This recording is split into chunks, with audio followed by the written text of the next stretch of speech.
I'm Will. I know. We're going to cut him out of bunker gear. Oh, that's like butter. So there and there. Right. Yeah, now you're cutting through a seam too. Exposed. Now we've got to dress it. We're packing the wound. We're running the gauze. On a standard set of shears, you've wrecked them by the time you've went through all that cutting. But grab those shears. We've cut, I don't know, half a dozen pair of blue jeans at this show. So now you've got to go through gauze. And most people, right? Look at that. Most people, when they go through gauze, they want to roll it up and they want to scissor. But our shears, they cut. They're 420 stainless, big trauma shears, little trauma shears. And depending on how you see yourself carrying them, we have multiple carry options. Yes. So we'll go little ones first.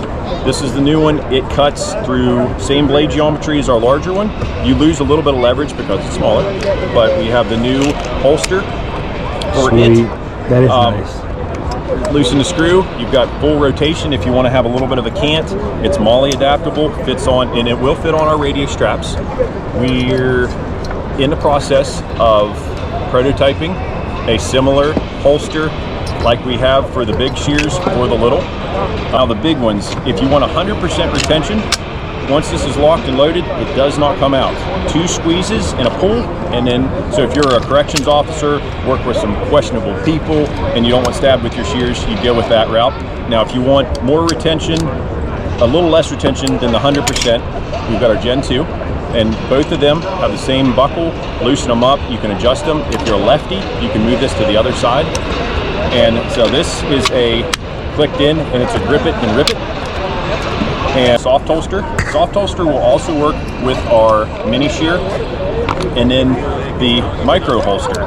So if you want to, when I'm doing medical calls, I run the micro holster right here, because if I'm doing CPR, and most of the time people go down, they fall between the bed and the couch, or the bed and the wall. You're in a confined space, so I want my shears handy, so I can take care of getting the person trauma naked. The AEDs are on. If I need to hand my shears off to Mel so she can run an IO, she can stuff my shears back in the other way instead of throwing them on the floor, so I can still administer CPR and do my thing, and my shears are available.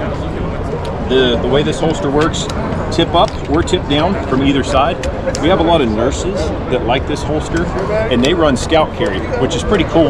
At first I was apprehensive about it, but I was like, that's not a bad idea. So they run scout carry, they go tip down, so then it's rolled around.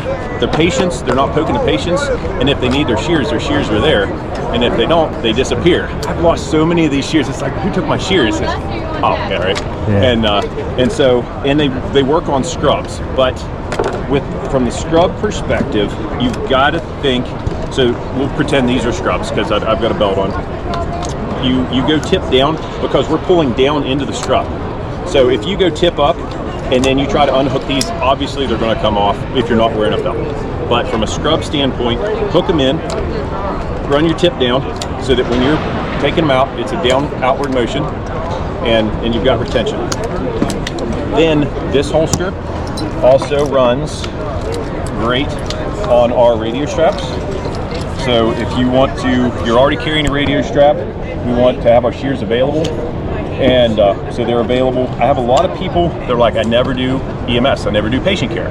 Let's run this shear on all of our MVCs, because you open your front door and you've got to take the front door off. So we're gonna pop the hinges top and bottom, but you got that huge wiring harness coming through. So instead of messing with your shear, with your tool shears, grab your shears, cut it off, bam.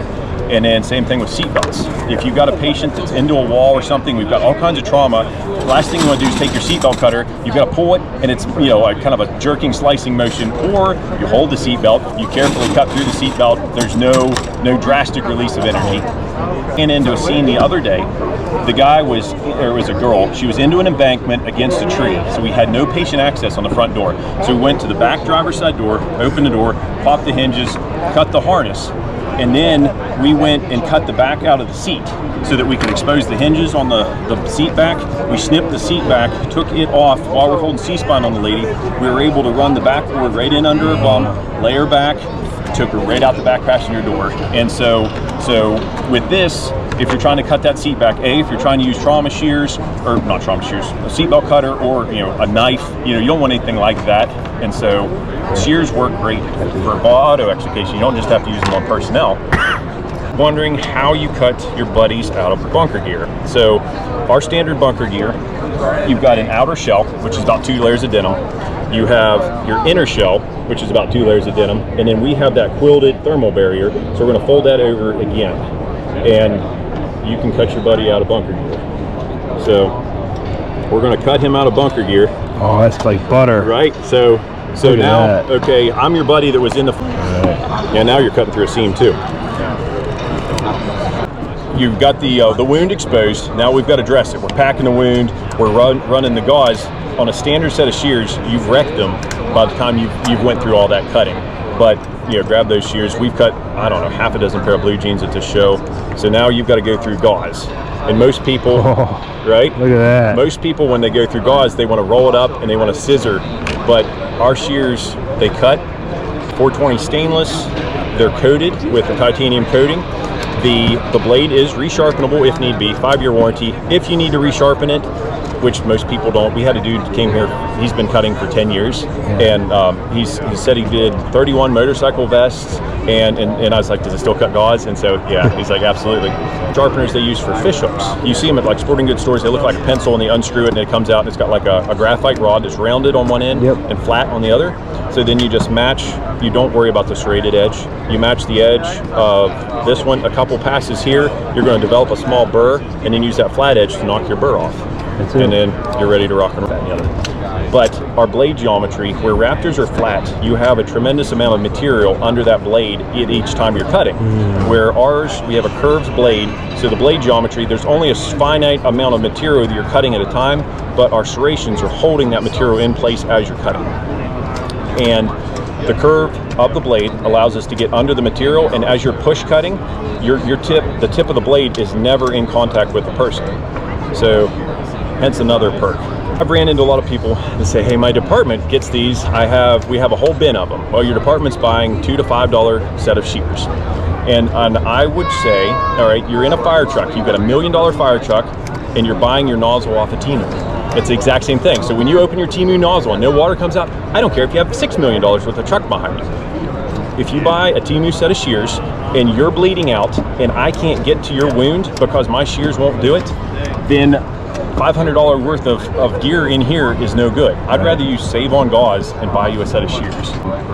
I found XShear before I was ever with XShear. I'm a West Virginia firefighter, and I had a bad run-in. A lady had passed out, and here she had a heart attack. So we responded. Well, she's wearing an old lady muumuu that she's had since like 1940. And so it's very thin. I got our shears out and they're just wallowing it up. And then you can't tear it because she's got a seam. The family's there. So I end up bunching up old lady, grandma's muumuu, taking out my pocket knife and cutting her dress off to where we could get the AEDs hooked up. So the whole family, it's very unprofessional, but time called, desperate times, desperate measures. So we got back to station.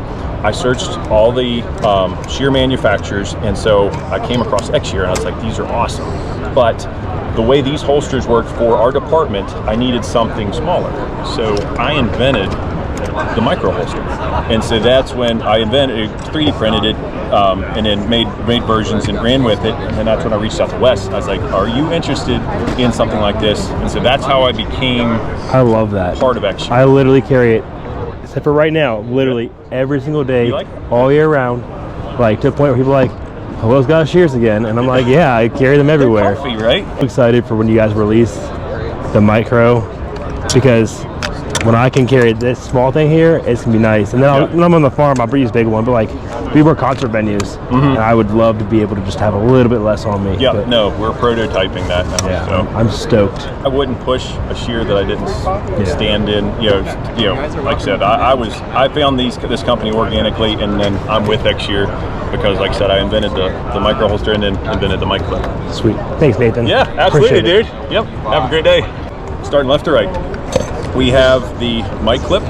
Now this is designed so that you've got a $180 plus antenna. You've got a $120 to $600 mic that people are abusing by hooking here, or they're hooking on their antennas. That antenna gets broken, and then you're filling that antenna with water. You're shorting out your SMA connector or your SMC connector. Regardless, the mic clip attaches, and then you've got an access point for your mic that is not destructive. So even if you want to run your radio in your radio pocket, now you can just communicate with your standard bunker gear radio pocket. Or if you're doing EMS, I like to throw mine in my side pocket so there's nothing between me and the patient. And then if I need to talk, I can talk and put it back. If I need to communicate with as I see, I'm normally hooked up here. You're running your radios in your trucks like most people do. They have spare radios. Now you're contained, and you can put identifiers on each of your radios. So there's this placard for each of your radio identifiers.